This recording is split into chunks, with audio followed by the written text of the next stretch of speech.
Proposed cuts in the current version of the Republican spending bill could amount to millions of people losing their health care coverage. That's according to a new report by Annals of Internal Medicine that was released today. To help us understand the effects of these potential losses, CBS medical contributor and editor-at-large for public health at KFF Health News, Dr. Celine Gounder joins me now. Dr. Gounder, what does the report say about what will be lost?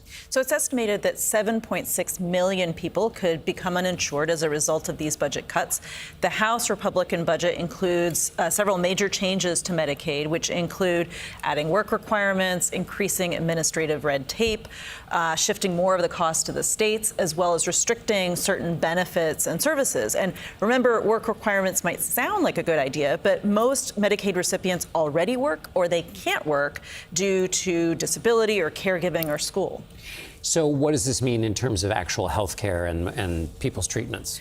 Yeah, well, the concern is that if people become uninsured, they may skip necessary medical care. So things like their prescriptions or preventive services like mammograms and diabetes screenings. And so these researchers estimate that people foregoing necessary medical care could result in an additional 24,000 deaths per year.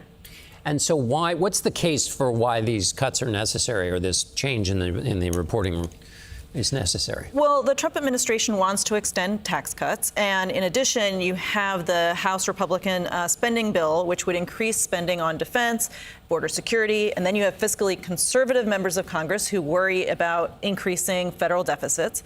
Most of the federal budget goes to defense, Social Security, Medicare, and Medicaid. And about 90% or more of the budget at HHS actually goes to Medicare and Medicaid. So if you want to achieve the depth of the budget cuts necessary to achieve some of these goals, you really can't do that without touching Medicare and Medicaid.